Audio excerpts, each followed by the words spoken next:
My name is Claire Whitmore, and at 32 years old, I thought I knew everything about the people closest to me. My wedding day was supposed to be perfect. The dress, the vows, the family gathered to celebrate. But a month later, when my photographer called with an urgent request to meet, saying there was something in the photos I needed to see, my entire world began to unravel. What he showed me on that screen, hidden in plain sight throughout my wedding album, changed everything I believed about my sister, my husband, and the decade of secrets they'd been keeping from me.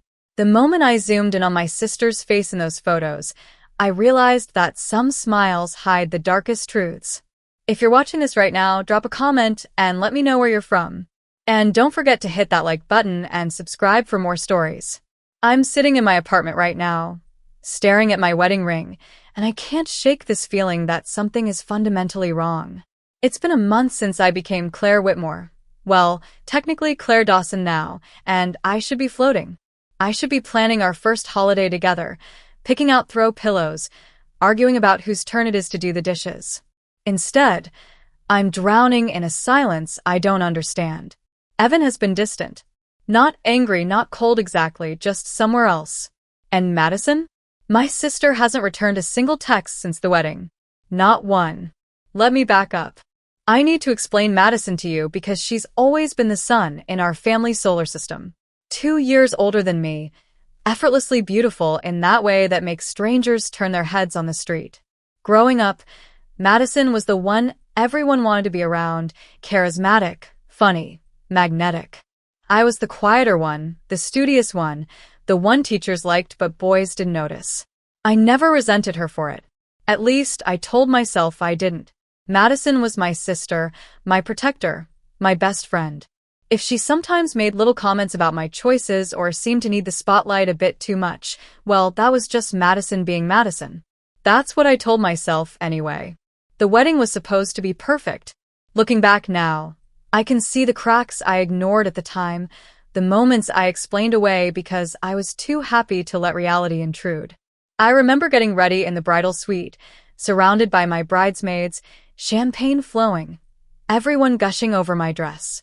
Madison stood by the window, staring down at the courtyard where Evan was taking pre-ceremony photos with his groomsmen. Her back was to me, her shoulders tense in that deep purple maid of honor dress I'd spent weeks helping her pick out. "Maddie," I called. "Can you help me with this clasp?" She turned so quickly it startled me, her face suddenly bright with a smile that seemed just a fraction too wide. "Of course. Sorry, the gardens look beautiful from up here." As she fastened the delicate clasp at the back of my neck, her fingers trembling slightly, she leaned close and whispered, "I hope you know how lucky you are." The words were kind, but something in her tone made my skin prickle. Too soft. Too wistful. Like she was mourning something instead of celebrating. I caught her eye in the mirror. "Are you okay?" "I'm perfect," she said, adjusting my veil with careful precision. "This is your day. Everything's perfect." But her hands shook as she touched the lace. My phone buzzed with a voice message from Evan. I played it on speaker, grinning like an idiot, expecting his usual warmth. "Hey, beautiful." His voice filtered through the speaker, but even my bridesmaids noticed the slight strain in it. "Can't wait to see you walking toward me. This is it. This is really it." "He sounds nervous." My friend Jenna laughed. Classic groom jitters. I agreed. Of course I agreed. What else would it be? The ceremony itself was a blur of emotion. My father's tears, the string quartet, the way the afternoon light filtered through the oak trees.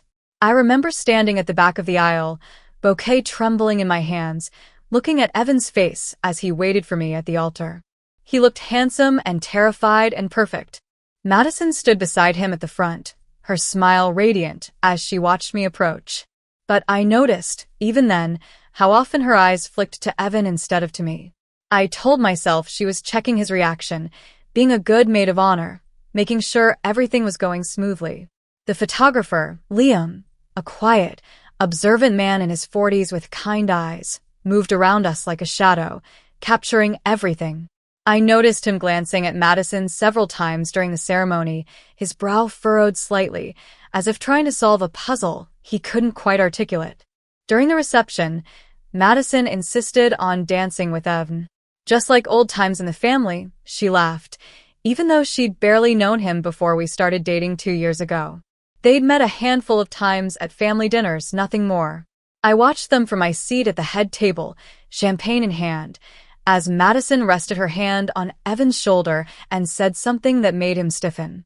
The dance lasted barely a minute before he politely excused himself, but the whole thing left an uncomfortable knot in my stomach.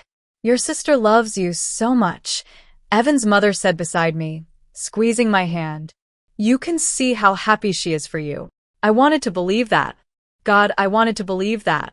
When Evan and I finally left in our getaway car, rose petals fluttering around us, sparklers lighting the driveway, I turned back one last time to wave at everyone.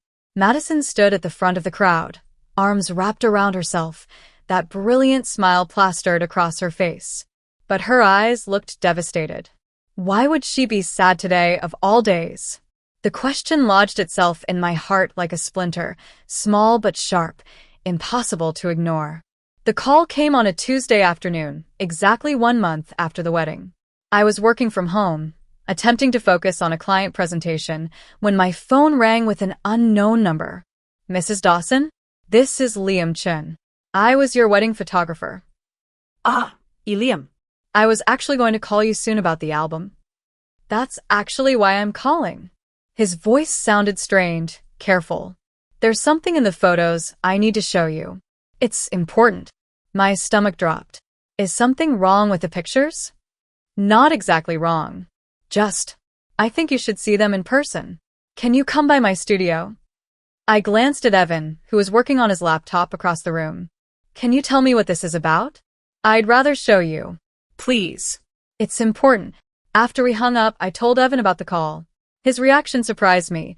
Instead of curiosity, I saw irritation flash across his face. "Photographers love drama," he said dismissively, not looking up from his screen. "It's probably a lighting issue or some technical thing. Don't let him upsell you on extra prints." The comment felt off. Too defensive. Too quick to dismiss. He sounded serious, Evan. "Then go see him if it'll make you feel better." His tone had an edge that made me flinch. "I have a conference call anyway." The next morning, I drove to Liam's studio in the Arts District downtown, a converted warehouse with huge windows and exposed brick. He met me at the door, his usual calm demeanor replaced with something that looked almost like dread. "Thanks for coming," he said, leading me to his workspace. "I've been going back and forth about whether to show you this, but I couldn't live with myself if I didn't." He pulled up a chair in front of his massive desktop monitor. The screen showed a folder labeled Dawson Wedding, Raw Files. "These are the unedited shots," he explained. "The ones we didn't select for your album. I was going through them to archive the files when I started noticing patterns." He clicked through the first few images. Everything looked normal, beautiful even. Me in my dress, guests laughing, decorations glowing in the golden hour light. Then he stopped on a photo of me walking down the aisle. "This is one of my favorite shots compositionally," Liam said softly. "You look radiant here. Your father's crying. The light is perfect." "It's beautiful," I agreed, smiling at the memory. "Now watch what happens when I zoom in on the background." He enlarged the image, focusing on the area behind Evan. Madison stood there in her purple dress, bouquet in hand, smile absolutely perfect for the camera. But her eyes weren't on me. They were locked onto Evan with an intensity that made my breath catch. Maybe she was just... I started, but Liam was already clicking to the next photo. And the next. And the next. In every single image where Madison appeared, the pattern repeated. During my vows. During the first kiss. During the cake cutting. Her smile never wavered, but her eyes followed Evan like a woman watching something precious slip away. "People look at the bride at weddings," Liam said quietly. "They look at the couple.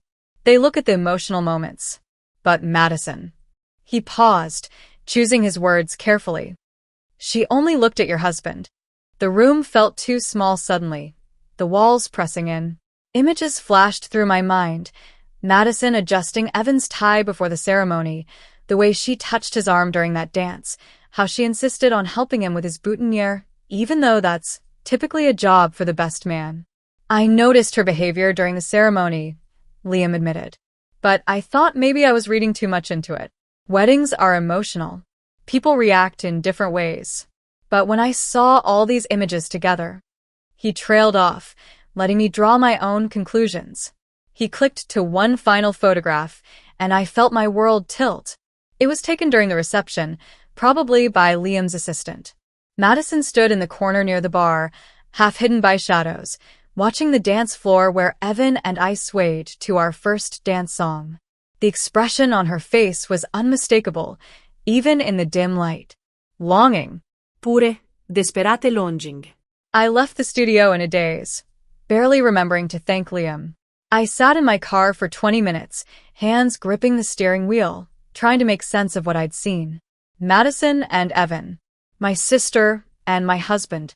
There had to be an explanation. A misunderstanding. Some logical reason why my sister spent my entire wedding day staring at my husband like he was oxygen, and she was drowning. But as I drove home, the puzzle pieces I'd been ignoring started clicking into place. The strange glances. The trembling hands. The sad eyes behind the perfect smile. And the worst part? Somewhere deep down, in a place I was terrified to examine, I'd known something was wrong all along. I just hadn't wanted to see it. That night, I tried to talk to Evan about what Liam had shown me. We were getting ready for bed, moving through our usual routine, him brushing his teeth, me washing my face, when I finally found the courage to speak. I saw the wedding photos today. The raw files. Evan's hand paused mid-brush. And? Madison, she was looking at you. In every single photo. Not at me. At you. He spit into the sink, taking his time rinsing before turning to face me. His expression was harder than I expected. Your sister's been through a lot, Claire. Don't make drama where there isn't any. The dismissal stung. This isn't drama, Evan. I'm trying to understand. Understand what? That your sister was emotional at your wedding? That she's dealing with her own stuff? He brushed past me into the bedroom. Maybe give her some grace instead of looking for problems. His reaction raised more red flags than it lowered. Why was he so defensive? Why wasn't he curious or concerned?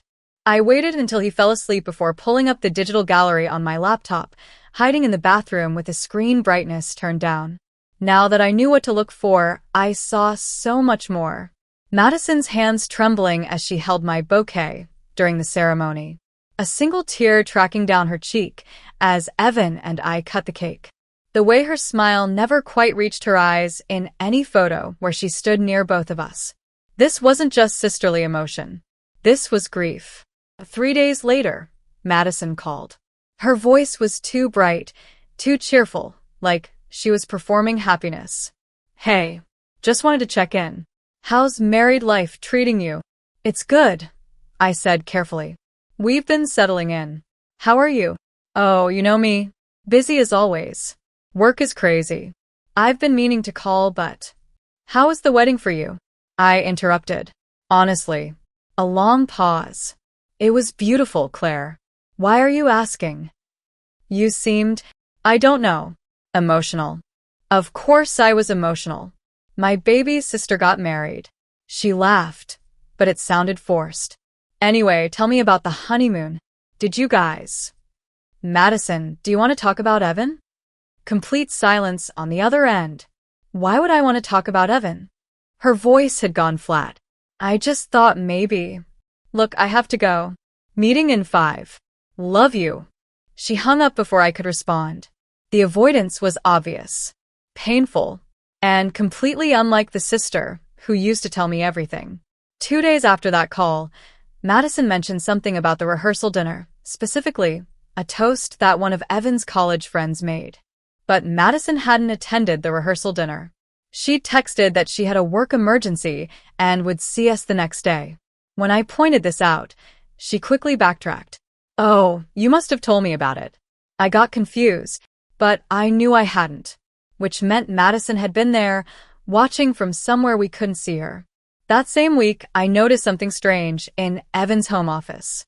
He'd always been casual about his workspace, leaving drawers open, papers scattered.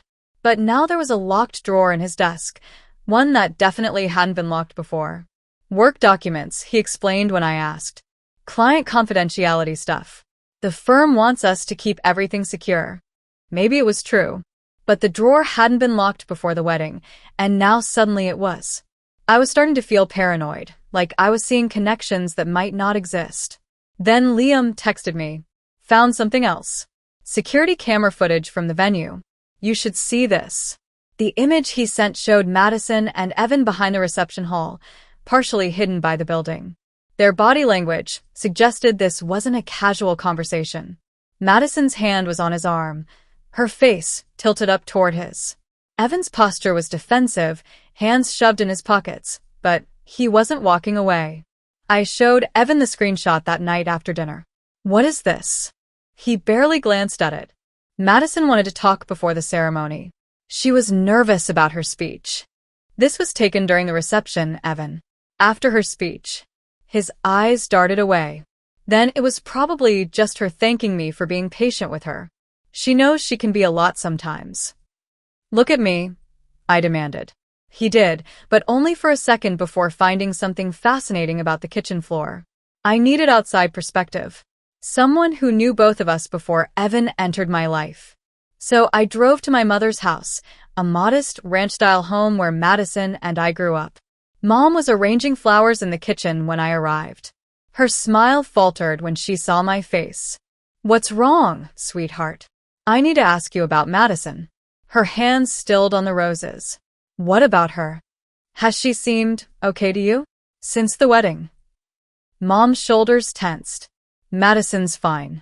Why are you asking? Because she's avoiding me. And I think something happened. Something involving Evan. The vase nearly slipped from my mother's hands. Claire, don't. Don't what? Don't ask questions? Don't notice that my sister can barely look at me anymore? Mom's eyes filled with tears. Some things are better left alone. What does that mean? It means your sister has always struggled with wanting things she can't have. And sometimes, pushing for answers only makes the pain worse. She turned away, busying herself with the flowers again. For everyone involved. I drove home in a fog, my mother's words echoing in my head. That night, unable to sleep, I lay in bed while Evan snored softly beside me, and a memory surfaced from years ago. Maybe a decade. I was in college, home for winter break. I'd heard crying coming from Madison's room late at night. When I knocked, she wouldn't let me in, but through the door I heard her sob. He always chooses her. Why does he always choose her? At the time, I thought she meant our father, who'd been stricter with Madison than with me.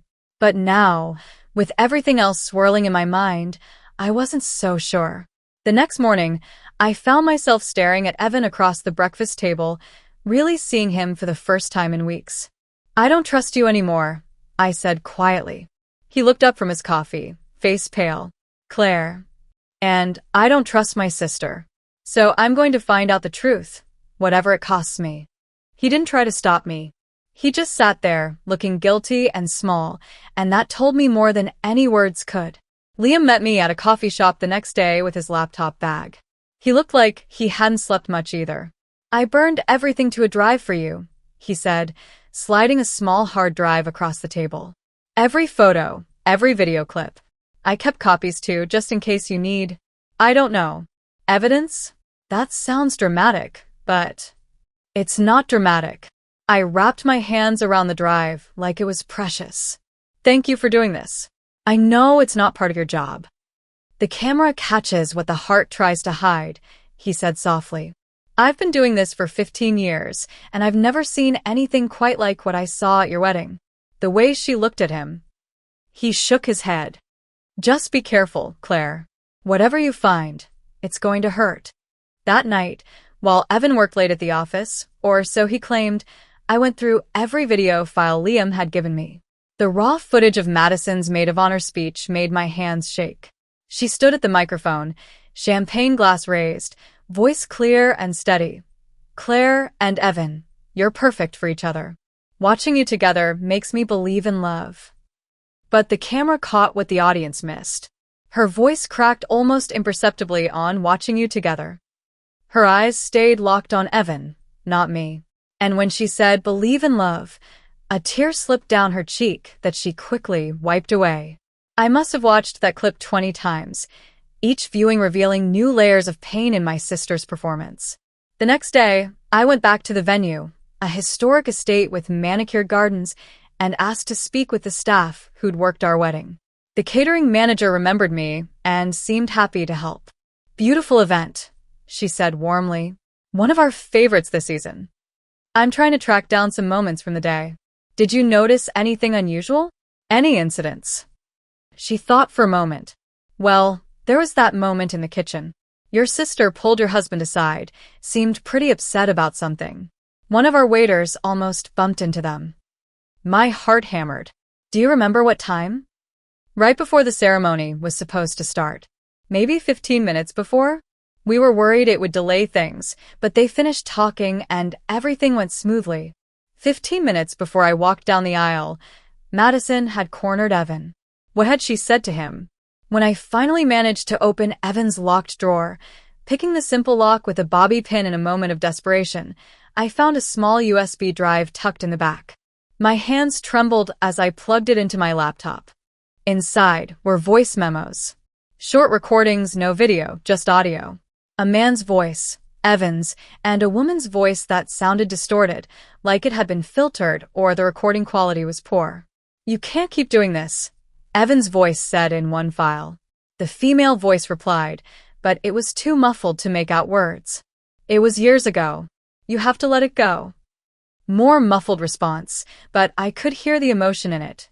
Desperation, pleading. "I'm marrying her. That's not going to change." The recording ended there. I played it over and over, trying to identify the female voice with certainty. It sounded familiar. Heartbreakingly familiar. But the distortion made it impossible to be 100% sure. When Evan came home that night, I confronted him in the living room, USB drive in hand. "What is this?" His face went white. "Where did you get that?" "Your locked drawer." "What is this, Evan?" It's a client situation. Recording of a consultation that got messy. I keep it for documentation purposes." "You're lying to me." "I'm not." "Then tell me whose voice that is." He ran his hands through his hair, looking trapped. "Claire, please. Whatever you think this is, tell me the truth. For once, just tell me the truth." But he couldn't, or wouldn't. Instead, he grabbed his keys and left, leaving me alone with the recording and my spiraling thoughts. The next morning, I showed up at Madison's apartment unannounced. She opened the door in pajamas, hair uncombed, looking like she hadn't slept in days. "Claire, what are you doing here?" I pushed past her into the apartment. "We need to talk." Now. "I'm not really." "The wedding photos, Madison. I saw them. All of them." Her face crumbled. Tears filled her eyes immediately, but she shook her head. "I don't know what you're talking about. You were looking at Evan. In every single photo. Not at me. At him." "That's not. I wasn't." "And the recordings. And the conversations behind the venue.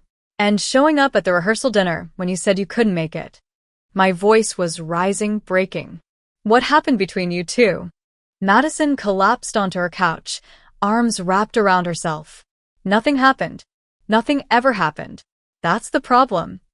"What does that mean?"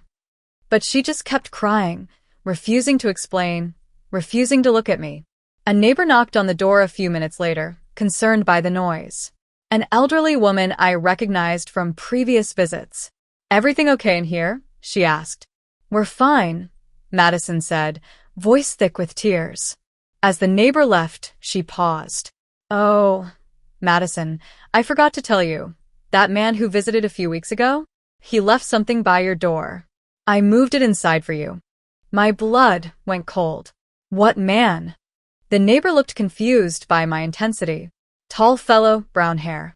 Came by maybe 3 weeks ago? Right before your wedding, dear."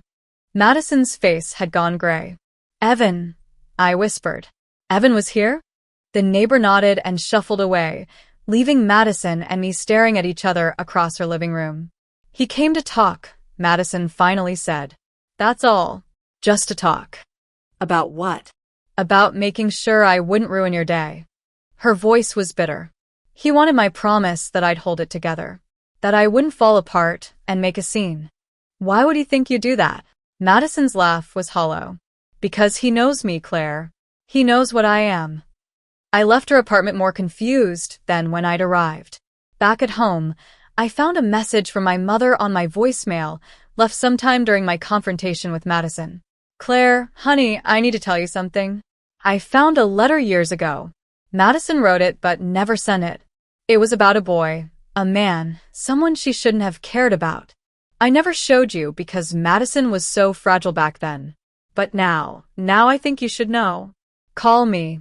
When I called back, Mom wouldn't say more over the phone. "Come by tomorrow. I'll give you the letter." That night, Evan came home late again. We moved around each other like strangers, the air between us heavy with everything unsaid. Finally, as I was getting ready for bed, he stopped in the bathroom doorway. "Whatever you think happened," he said quietly, "it didn't. But there is something about your sister you don't know. Then tell me." He looked at me for a long moment, pain and guilt warring in his expression. She loved someone once, loved them so much it broke her. And I. He swallowed hard. I reminded her of him. "That doesn't make sense." "I know, but it's the truth." He stepped back. Or part of it anyway. He left me standing there, toothbrush in hand, trying to decode his words. I climbed into bed that night knowing I was no longer uncovering a simple crush or an emotional affair. This was something older, something deeper, something that had roots going back further than my relationship with Evan. And somehow, impossibly, I was standing in the center of a truth that was never meant for me to discover. But I would. No matter what it cost, no matter how much it hurt, I would uncover every last secret. Because I couldn't live in this house of lies anymore. My mother's hands shook as she handed me the envelope the next morning.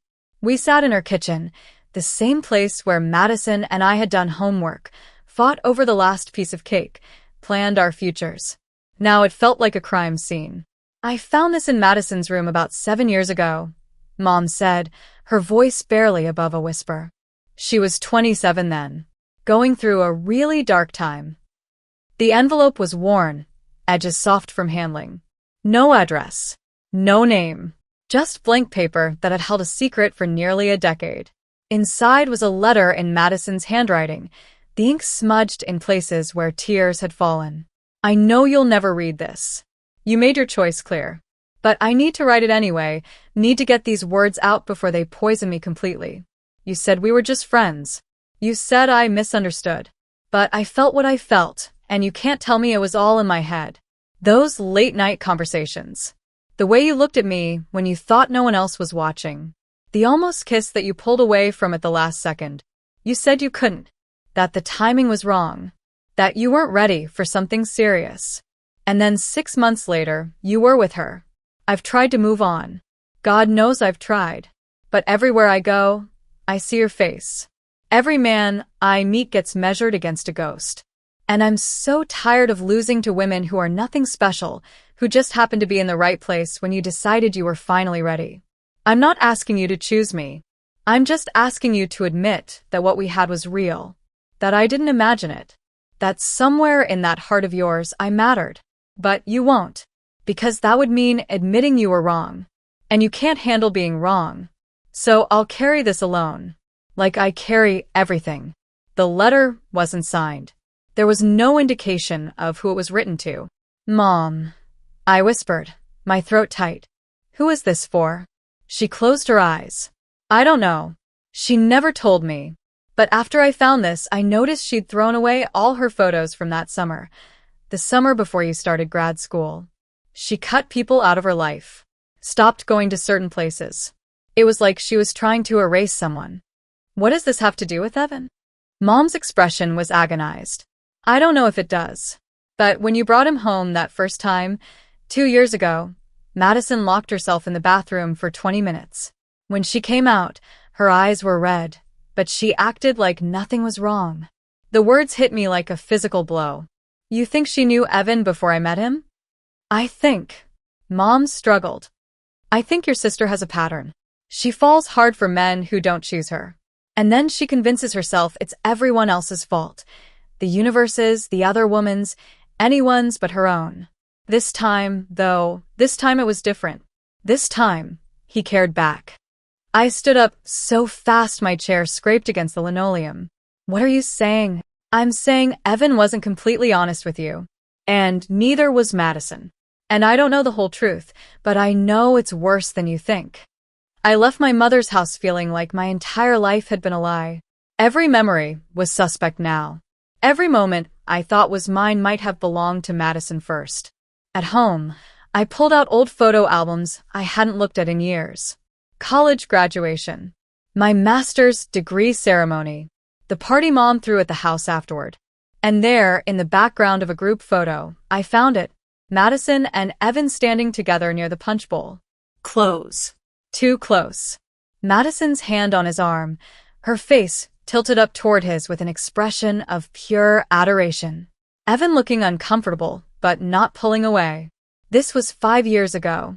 3 years before I'd met Evan at that conference in Chicago. Or at least 3 years before I thought I'd met him. My hands were numb as I texted Kelly, Madison's ex-friend who'd warned me weeks ago. We'd lost touch over the years, but I needed answers only she could provide. Can we talk? In person? She agreed to meet me at a coffee shop across town. When I arrived, she was already there, looking older than I remembered, with lines around her eyes that spoke of hard-won wisdom. You found something, she said before I'd even sat down. I showed her the photo from my graduation party. Kelly's face went pale. Oh, Claire. I was hoping you wouldn't find that. Tell me everything. She sighed, stirring her coffee for a long moment before speaking. Madison met Evan at some charity event maybe 6 years ago. She was completely obsessed from the first conversation. Talked about him constantly. Made me stake out places she knew he'd be. It was intense. Did he encourage it? That's the complicated part. He was kind to her. Too kind, maybe. They'd meet for coffee, go to art gallery openings, have these long philosophical conversations. To anyone watching, it looked like the beginning of a romance. But Evan never made a move. Never crossed that line. So Madison read into things that weren't there? Kelly's expression was troubled. Not exactly. There were feelings there. I saw the way he looked at her sometimes. Like he wanted to want her, if that makes sense. But something held him back. And when Madison finally pushed for more, finally asked him directly where they stood, he shut down completely. Told her they were just friends. That he'd never meant to give her the wrong impression. And then, Madison spiraled. Hard. Started showing up at his apartment. Calling him at all hours. Writing him letters. Your mom had to intervene eventually, got Madison into therapy. Evan left town for about a year. When he came back, Madison swore she was over it. Moved on. Started dating other people. Kelly leaned forward, her voice dropping. But here's what you need to understand, Claire. Madison never got over him. She just got better at hiding it. And when Evan started dating you, she shook her head. It was like watching her worst nightmare come true. Because this time, it wasn't a stranger. It was her baby sister. The one person she'd never be able to compete against without destroying your relationship. The coffee shop felt too bright, too loud. I could barely process what I was hearing. Did Evan know Madison was my sister when he met me? Kelly's silence was answer enough. He knew, I whispered. From the beginning, he knew. I think so. You have the same last name, Claire. Your photos were probably on Madison's social media. He would have known. Which meant every moment of our courtship had been built on a foundation of lies. Every chance meeting, every sweet gesture, every declaration of love, all of it contaminated by this secret history. I made it to my car before I started crying. That night, Evan came home to find me sitting in the dark living room, the graduation photo on the coffee table between us. Explain this, I said flatly. He looked at the photo. His face crumbled. Claire, I can explain. You knew Madison before you met me. Yes. You knew she was my sister. Yes. And you dated me anyway. He sank into the chair across from me. It's not what you think. Then what is it? Because from where I'm sitting, you pursued me knowing my sister had feelings for you. Knowing it would destroy her. Knowing it would destroy us eventually. I pursued you because I fell in love with you. His voice cracked. Yes, I knew Madison. Yes, I knew she'd had feelings for me years ago. But I chose you, Claire. Not to hurt her. Not to prove anything. Because you were everything I'd been looking for. How convenient that what you'd been looking for looked just like Madison, but with less baggage. The cruelty of my words surprised even me, but I couldn't take them back. Didn't want to. Evan's face went white. That's not fair. Nothing about this is fair. You let me walk into a relationship that was doomed from the start. You let me make my sister hate me without even knowing why. Madison doesn't hate you. She loves my husband. The words exploded out of me. She has loved you for years and you know it, and you married me anyway, because I love you, or because I was the safe choice. The one who wouldn't write letters in the middle of the night or show up at your apartment crying. The one who wouldn't make things complicated. Evan buried his face in his hands. When he looked up, tears streaked his cheeks. You want the truth? The whole ugly truth. Yes. I wasn't strong enough to set boundaries with Madison back then. I liked the attention. I liked feeling wanted. And when it got too intense, instead of being honest with her, I ran. I left town like a coward and hoped she'd move on. He took a shaky breath. When I came back and met you at that conference, I knew exactly who you were. And I knew I should stay away. But you were so different from her. Grounded. Confident. You didn't need me to validate you. And I thought maybe this could work. That enough time had passed. That Madison had moved on like everyone said she had. But she hadn't. No. She hadn't. His voice was barely audible. And I knew that. Deep down I knew. But I wanted you so badly that I convinced myself it would be okay. We sat in silence for a long time. Finally, I asked the question I was most afraid of. Do you love her? Did you ever love her? Evan's answer came slowly, painfully honest. I cared about her. There was something between us. But I don't know if it was love or just possibility. The idea of love. He met my eyes. What I feel for you is different. Deeper. But I can't ask you to believe that now. I've lost that right. He had. We both knew it. But somehow, impossibly, I still loved him. And that made everything so much worse. The anonymous email arrived at 2 a.m. I was awake anyway, lying in the guest bedroom where I'd been sleeping since my confrontation with Evan when my phone chimed. Subject line: you need to know the whole story before you decide. No message. Just an attachment. The photo was from a decade ago based on the clothing styles and Madison's younger face.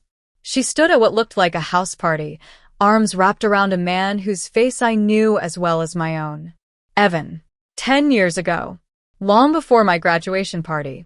Long before anything I'd uncovered so far. My hands shook so badly, I could barely type a response. Who is this? No answer came. At 6 a.m., I confronted Evan in the kitchen where he was making coffee, his eyes red-rimmed from lack of sleep.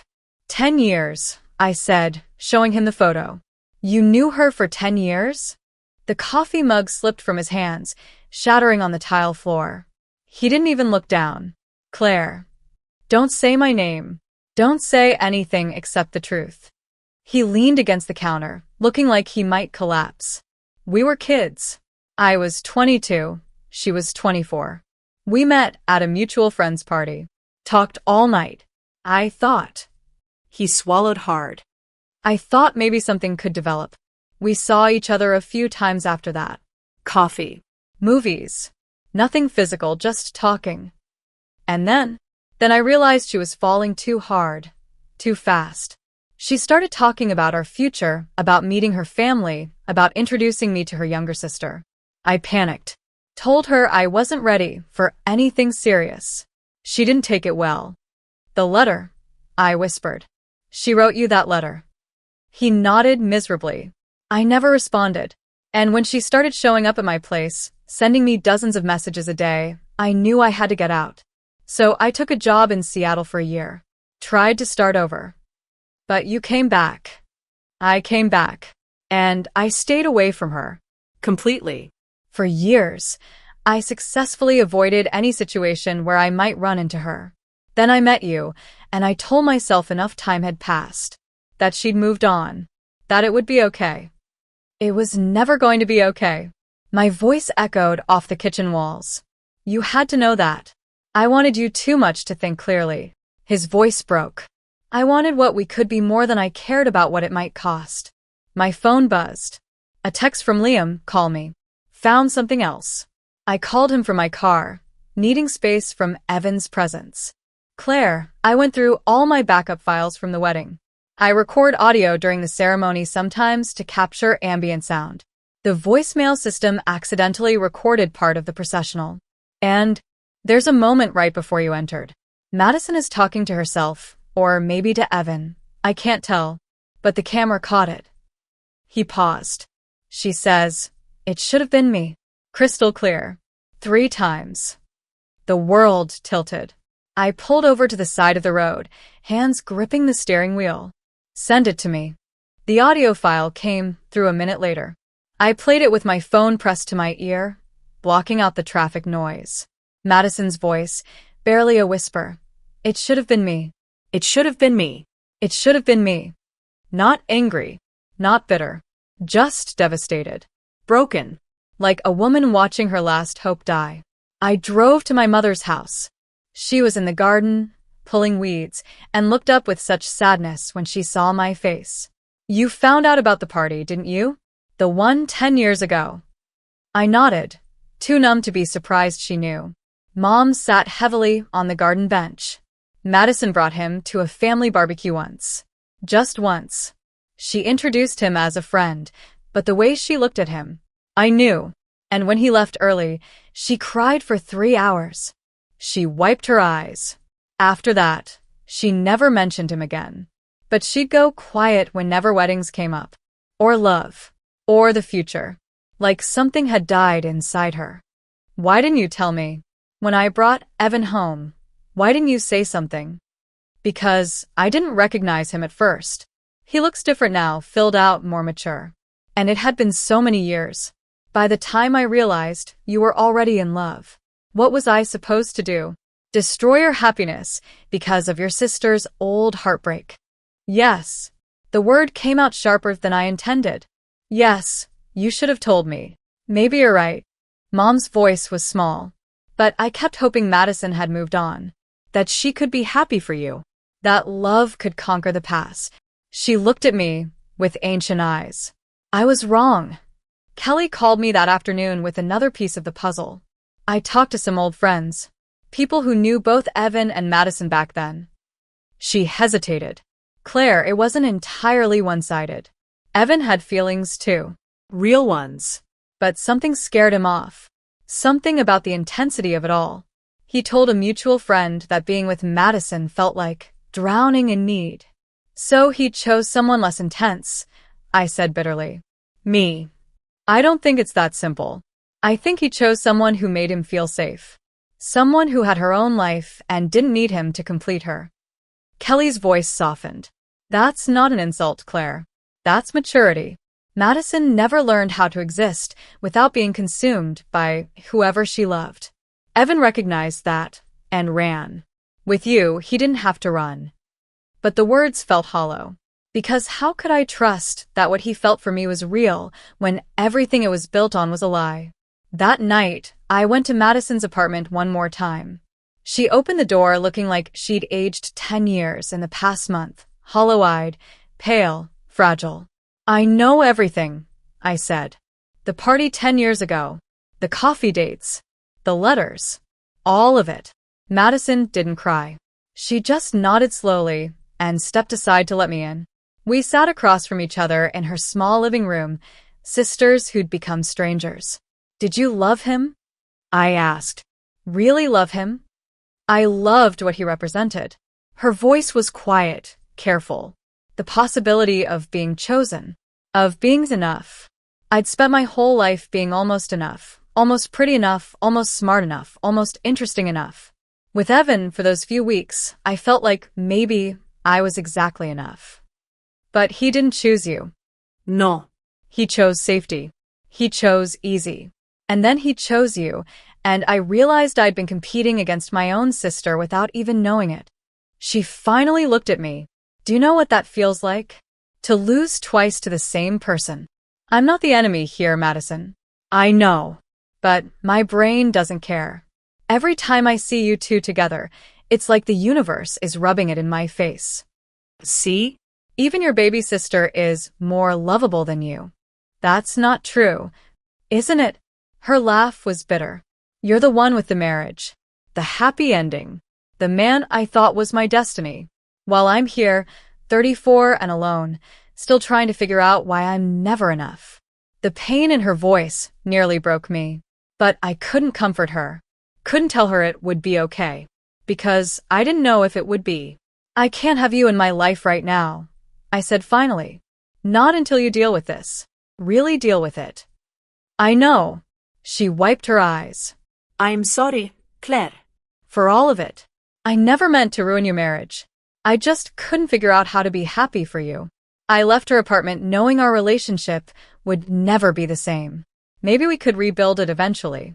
But the sister I'd grown up with, the one who'd braided my hair and taught me how to apply eyeliner, was gone. That night, I came home to find Evan on the couch, an envelope in his hands. What's that? Information on therapists who specialize in couples counseling and individual therapy for me. He looked up at me with red-rimmed eyes. I can't fix what I did, but I can work on understanding why I did it. And if you're willing to try, we can work on rebuilding what I broke. I took the envelope, studied the names and numbers inside. I need you to answer one question honestly, I said. And whatever your answer is, I need to know it's the truth. Anything. If Madison had been healthy back then, if she'd been emotionally stable, if there'd been no red flags, would you have chosen her instead of me? Evan was quiet for a long time. When he finally spoke, his honesty cut deeper than any lie could have. I don't know. And that's the truth. I don't know who I would have chosen if things had been different. But I do know who I chose in the reality we actually lived. And that was you. It is you. And if you give me the chance, I'll spend the rest of my life proving that I chose right. It wasn't the answer I wanted, but it was honest. And maybe that was more important. I spent the next week interviewing everyone who'd been at my wedding. Staff. Guests. Vendors. Piece by piece, I reconstructed the timeline of that day, the real timeline, not the fairy tale version I'd believed in. The florist remembered Madison arriving 2 hours early, standing in the garden where I'd eventually say my vows, crying softly. A bridesmaid admitted Madison had been shaking so badly while getting dressed that morning that someone had to zip her dress for her.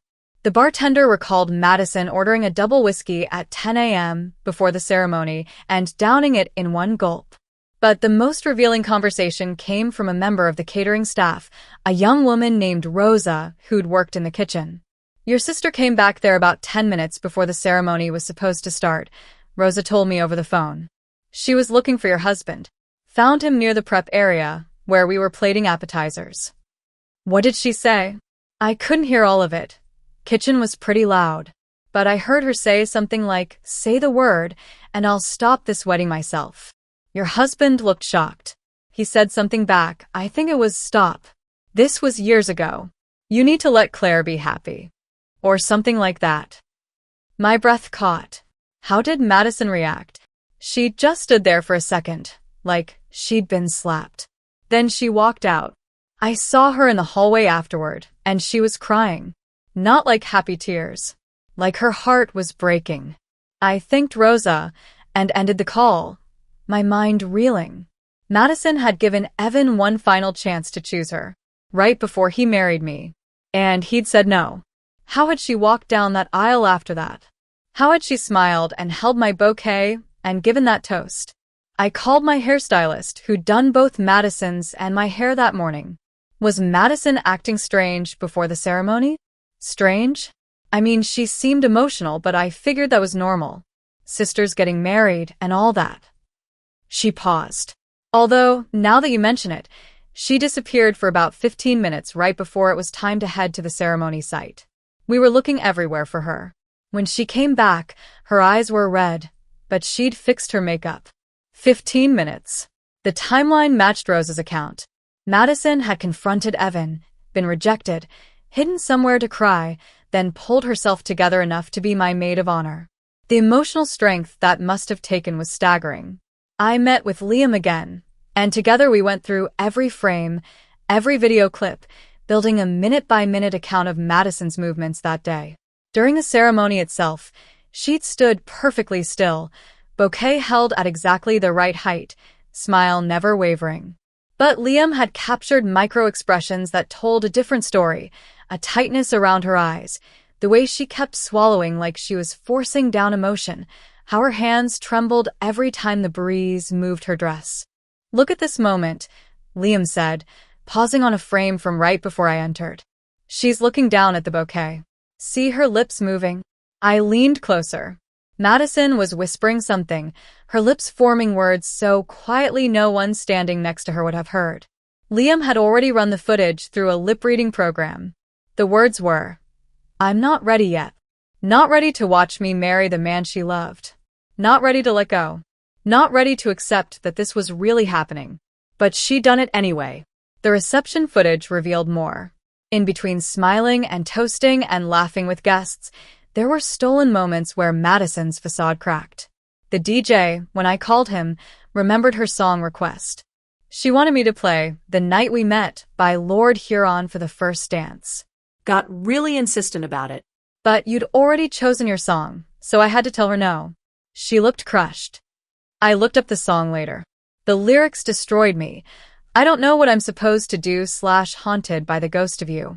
It was the song from the charity event where Madison and Evan had first met. The song they danced to 10 years ago. She'd wanted me to have my first dance with Evan to the song that represented her lost chance with him. The realization made me physically ill. A guest I barely remembered, someone's +1, had taken a video on her phone during the reception. She sent it to me when I reached out. The angle was strange, capturing a corner of the room most of the professional cameras had missed. In it, Madison stood alone near a column, watching Evan and me dancing. A bridesmaid approached her, said something, and Madison shook her head. When the bridesmaid walked away, Madison pressed her hand to her mouth and whispered, "I loved you first." 3 little words that explained everything and fixed nothing. The powder room attendant confirmed what another guest had told me. Madison had broken down completely during the reception, sobbing in the bathroom for nearly 20 minutes. The attendant had been worried enough to ask if she needed help. She kept saying he chose her. He chose her again, the attendant recalled. I thought maybe she was talking about an ex-boyfriend. Tried to comfort her, but she just locked herself in a stall until she could get it together. By the time I'd finished reconstructing the day, I had a clear picture of Madison's experience of my wedding. And it was horrifying. She'd arrived early to say goodbye to a dream. She'd confronted Evan one last time, been rejected again. She'd cried alone where no one could see her. She'd requested the one song that would have made the day meaningful to her, been denied. She'd stood at the altar mouthing that she wasn't ready while I walked down the aisle. She'd given a toast praising our love while crying inside. She'd whispered, "I loved you first" to no one who could hear. She'd broken down in the bathroom between smiles. And through it all, she'd maintained the perfect sister act, letting me have my day even as it destroyed her. I didn't know whether to admire her strength or mourn for the pain she'd endured. Maybe both. But one question remained. What had she planned to do next? Because the Madison I was uncovering wasn't just heartbroken. She was barely holding on. And people in that much pain do desperate things. That night, as I sat alone with all this new information, I finally understood why Evan had looked so tense during the ceremony. Why he'd seemed distracted during our vows. He'd known Madison was breaking. He'd seen it in her eyes when she confronted him. And he'd married me anyway, hoping she'd somehow survive the day without falling apart completely. She had survived. Barely. But what I didn't know yet was what she'd planned for after the wedding. What final act she'd been contemplating when she said she wasn't ready. And that terrified me more than anything else I'd uncovered. Madison vanished 3 days after my last visit to her apartment. Her phone went straight to voicemail. Her apartment was empty, not packed up, just empty, like she'd walked out with nothing but the clothes on her back. My mother was frantic. She does this sometimes when she feels abandoned, disappears for a few days. But she always comes back. Always? I asked. Mom's hesitation told me everything. Usually. Then the email arrived. Midnight. Subject line. I'm sorry. Claire. I'm sorry. I never meant to ruin anything. But I couldn't watch him choose you again. I've attached some files, videos I made over the years. My side of the story. Not asking for forgiveness. Just asking you to understand. I loved him first. That should have meant something. But it didn't. Take care of him. He needs someone stable. Someone who won't drown him in need. That was never going to be me. M. The attached folder was titled My Side. Inside were dozens of video files, dated across the past decade. I watched them in chronological order, sitting alone in my living room at 2 a.m. while Evan slept in the other room. The first video was from 10 years ago. Madison looked so young, so hopeful. Day 32 of knowing Evan, she said to the camera, smiling. We got coffee again today. He told me about his childhood, about his dreams. He has this way of looking at me like I'm the only person in the world. I think I'm falling in love with him. The next video, dated 2 weeks later. He hasn't called in 3 days. I'm trying not to panic. He's busy. That's all. He's busy. Then, I think I scared him. I told him I was falling for him, and he got this look in his eyes. Like fear. I tried to backtrack, play it cool, but I think I ruined everything. The videos became more desperate. Madison crying. Madison analyzing every word Evan had said. Madison convinced he felt the same, but was too scared to admit it. He came to the family barbecue today. One video from 8 years ago showed Madison in tears. Met my parents. Seemed interested in my life. Why would he come if he didn't have feelings?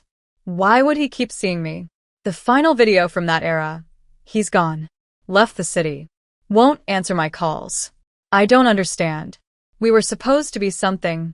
I felt it. I know I felt it. Then years of silence in the video diary. Until 2 years ago, when I brought Evan home for the first time. Madison's face in that video was haunting. Pale. Shocked. Broken. He's with Claire. Evan is with Claire. My baby sister. The universe's final joke. She laughed, but it was the laugh of someone losing their mind. He wouldn't choose me, but he'll choose her?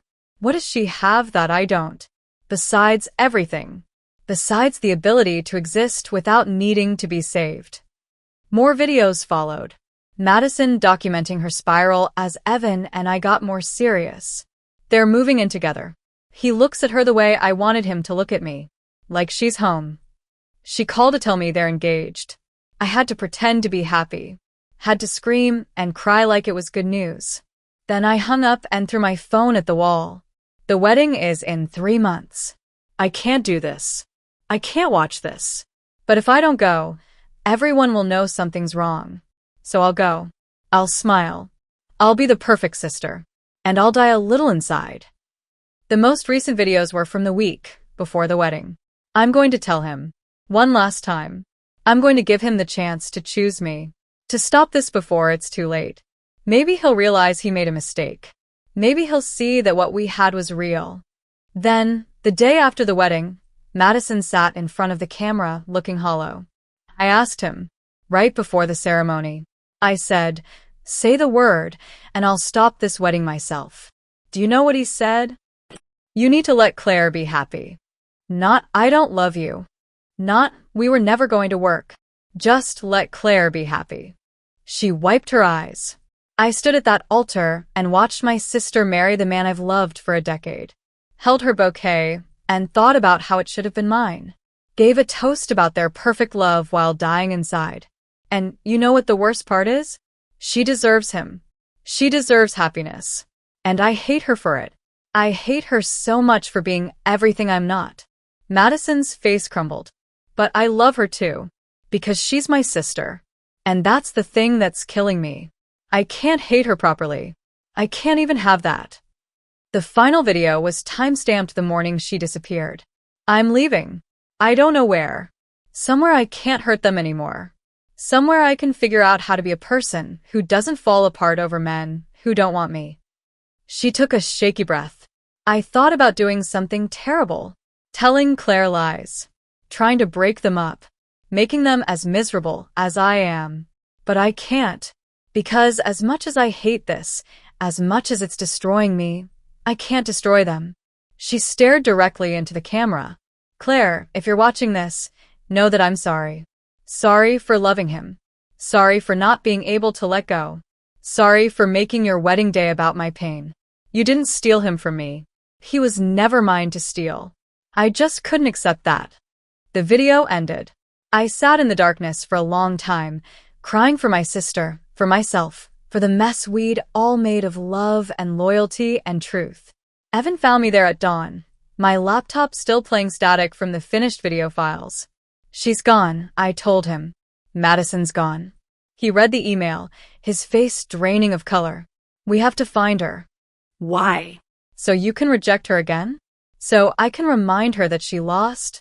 So we can help her, he said quietly. Claire, she needs help. Professional help. And whether or not we're together, whether or not we survive this, she's still your sister. He was right. I knew he was right.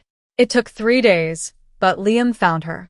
He'd kept in touch with Madison after the wedding, worried about her mental state. She'd texted him from a motel 2 hours outside the city. I went alone. Madison opened the motel room door, looking like a ghost. Unwashed hair. Dark circles. The weight of 10 years of obsession finally visible on her face. You watched the videos, she said. Not a question. I did. I didn't ruin your marriage, did I? Her voice was small, childlike. I tried so hard not to. No, I said and meant it. You didn't ruin anything. Evan and I did that ourselves with lies and secrets. I loved him before you even knew he existed. The old bitterness crept into her voice. Doesn't that count for something? Doesn't first love matter? I stepped into the room and closed the door behind me. Madison, you never loved Evan. Not really. You loved the idea of being chosen by someone you saw as unattainable. You loved the story you told yourself about destiny and meant to be. That's not. It is. Because if you really loved him, you'd want him to be happy. Even if it wasn't with you. But you don't. You want him to be miserable, so you don't have to feel like you lost. She collapsed onto the bed, sobbing. Why does the universe always choose you? Why am I never enough? I sat beside her, my anger melting into something that felt like grief. This isn't about me and you, Maddie. This never was. This is about you, and the stories you tell yourself about who you are and what you deserve. I deserve love, she whispered. You do, but not this love. Not love that requires someone else to be unhappy. Not love built on obsession and what-ifs. I took her hand. You need help. Real help. And I think you know that. She was quiet for a long time. Finally, she nodded. I've been in therapy before. It didn't work. Because you weren't ready. But maybe you're ready now. Will I lose you? Her voice broke. Will I lose my sister? I don't know, I admitted. Right now, I can't be around you. It hurts too much. But someday maybe we can rebuild. If you do the work. She agreed to come home. To see a therapist. To commit to actually healing instead of just surviving. As I drove back to the city, I called Evan. I found her. She's okay. Well, she's alive. That's something. Are you coming home? He asked carefully. I don't know if this is home anymore. The truth hurt to say. But I'm coming back. And we're going to try. Therapy. Honesty. Actually dealing with our shit instead of pretending it doesn't exist. I love you, he said. I know. I love you too. But love isn't enough. It never was. What is? truth, trust, the willingness to do better. I paused at a red light. and time. Lots of time. 2 weeks later, as I was sorting through mail, I found a message from Kelly. She'd sent a screenshot of a text Madison had sent her the day before my wedding. If I can't have him, no one can. I stared at those words for a long time, my blood running cold. Evan, I called. Come look at this. He read the message, his face going pale. What does that mean? I don't know. But Madison was in a very dark place before the wedding. And this. I gestured at the screen. This sounds like someone planning something terrible. But she didn't do anything, Evan said. The wedding went fine. Did it? Or did she decide at the last minute not to go through with whatever she was planning? We'd never know for sure. Madison, when I asked her about it weeks later in one of our carefully managed phone calls, couldn't remember sending that text. I was in a really dark place, she admitted. I might have said a lot of things I didn't mean. But might have wasn't the same as didn't. And I'd never truly know how close my sister had come to doing something unforgivable. The story didn't end cleanly. Evan and I stayed together, but our relationship required years of therapy to rebuild. Trust came slowly, if at all. Madison moved to another city for a fresh start. She sent birthday cards but didn't call. We were sisters in name, but strangers in practice. My mother grieved the family we'd once been, and I grieved the innocence I'd lost, the belief that love was simple, that family meant safety, that the people you trusted couldn't hide decade-old secrets behind perfect smiles. But I also learned something important. Closure isn't clean. It's messy and incomplete, and sometimes you never get all the answers. I'd saved my marriage and my sister, but I'd lost something too, the ability to trust completely, to believe fully, to assume the best. And as I sat in my apartment 1 year later, staring at my wedding album, I couldn't help but wonder, what would Madison have done if Evan had said yes that day in the kitchen? If he'd chosen her instead of letting me be happy? The thought kept me up at night. Because in the end, I'd only know what she didn't do, not what she was truly capable of. And that uncertainty, that lingering question, would haunt me for the rest of my life. If someone you loved had been hiding feelings for your partner for years, could you ever truly forgive them? Or would you always wonder what they were capable of doing? Drop your thoughts in the comments, hit that like button, and subscribe for more stories about family secrets that refuse to stay buried.